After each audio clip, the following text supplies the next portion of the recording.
Hey, what is good, guys? Back at it again. Let's get right into it.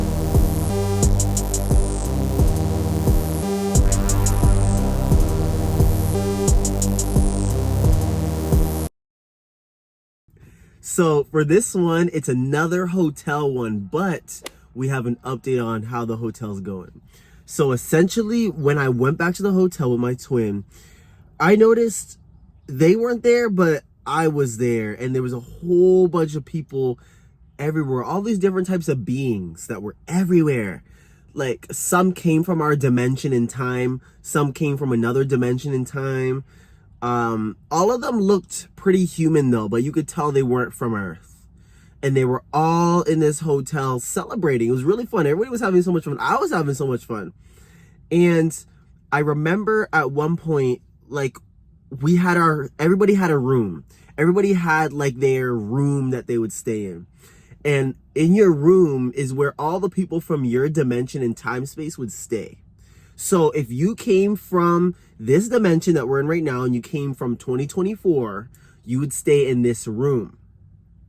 And we would go back to the room to like literally eat, to hang out with each other, all this type of stuff. So it got to the point where we're hanging out downstairs in the lobby with all these different people from all these different time spaces. Whenever you would go somewhere in the hotel, you would have to go to the elevator.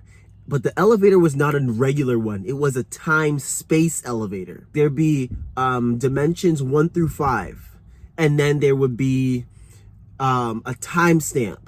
So you have to click like level 2 to be in dimension 2 and then 2024. You would click that and then you would go, the elevator would take you there and then you would appear there. This elevator was showing me that so many different beings from different time and spaces were here. And so that was giving me confirmation that, okay, yeah, this is for real. Like, we're really here right now. So there's a bunch of my friends there. We're hanging out. I was talking to some people, even that I know physically, that were there. I was like, whoa, what's good, bro? You ain't gonna remember this, but what's up, right? And so, so then I remember this is near the end of the astral projection. I cut my toe and my finger on a toothpick. Now, there was toothpicks all over the ground. It was like there was a lot of mess everywhere. What's interesting is Broly, my soul twin, they were like, oh yeah, there was a mess afterward at the end. So I was like, okay, it wasn't just me noticing this mess everywhere, and they had to clean it up. And I was like, okay, well, okay, obviously this is even more confirmation we're still in your hotel. And it was interesting because Broly was talking about how the hotel felt better. Everyone was having fun and stuff like that, and they didn't notice any monsters anywhere. It's interesting for me though is I didn't notice any monsters anywhere either, but this is where the monsters come into play. When I cut myself on this toothpick, it was one I cut my toe with and I was bleeding, but first it didn't hurt. It was just like, I was just like, oh, I hurt myself. Okay, keep going. And then I noticed there was literal blood just trailing and like coming out everywhere. And then I cut my finger too, and it was like a scrape. And I was like, ouch, it looked like someone gouged my finger. So then I'm going to the elevator, and then a bunch of the people that were there were like, yo, you cut yourself. And I acted like I didn't realize. I was just trying to get out of there and go back to my room. And I was like, oh yeah, I did. So then I got this newspaper and I tried to cover it because it was literally, I noticed it was making like tracks everywhere. And I was like, this is so weird. But I don't know why I didn't notice how ominous it felt. Like, it felt like something wasn't right. And this is how I knew that maybe some sort of monsters or something were going to come into play here. But I was just like, okay, let's just go back to my room and then go back to the physical after. I decided to go up to my room, but I go up to my room by myself. I press the thing in the elevator and I go back to my time and my space, and then I go up and I go back to my room. And then what happened was this little girl knocked on my door, and she was like posed as a family member. Like, it felt like she was like a cousin.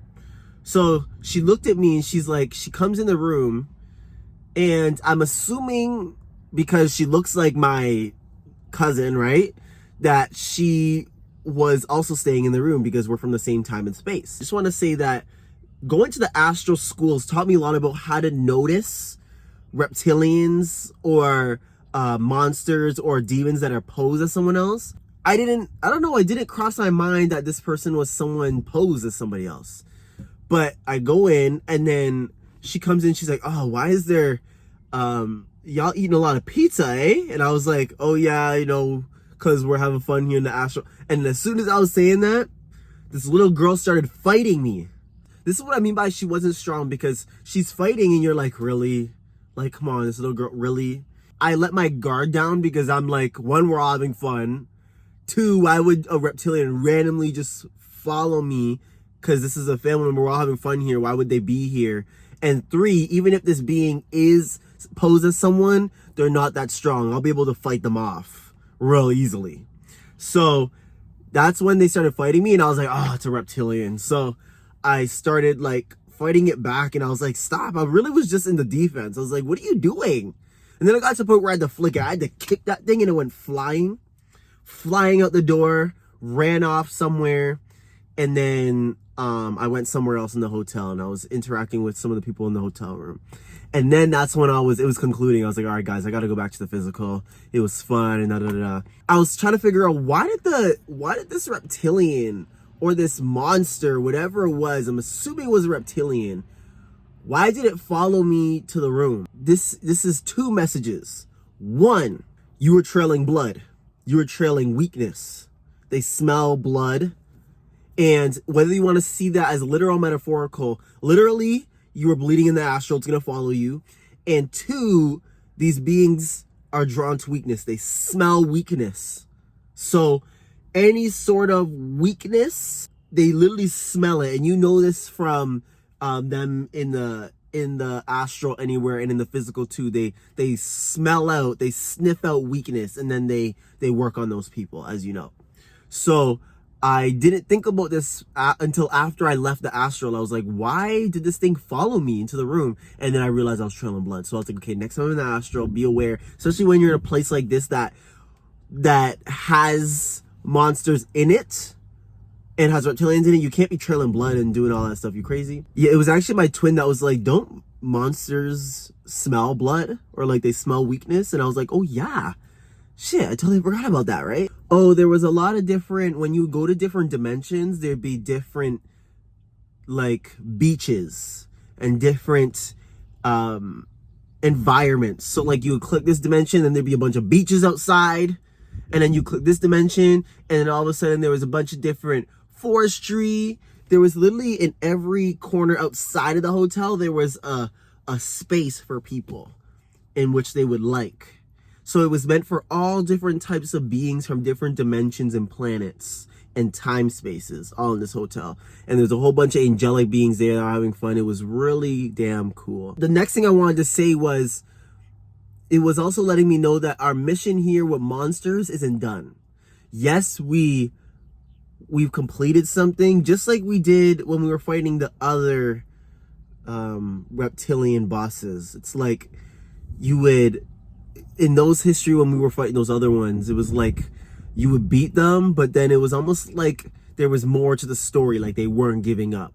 So with this, I took this as we were having fun, we completed the mission, good job, but there's more. There's more in the future with this, so don't let your guard down too much. The monsters are still there. They still have access and still are doing what they can. Yes, we made the place better, but now we need to remember that the monsters are still prevalent. Not as much as before, but they're still prevalent. So be aware. Hope you guys enjoyed the video. This was a really good one because mission accomplished. We did really well. And for those who were there also in the astral with us, shout out to the crew, because there was a few others that were there, but we haven't talked about yet. So I'm going to mention them in a little bit, and I'm going to get them to say a few words as well. Hope you enjoyed the video. I'll be seeing you guys soon. Peace out.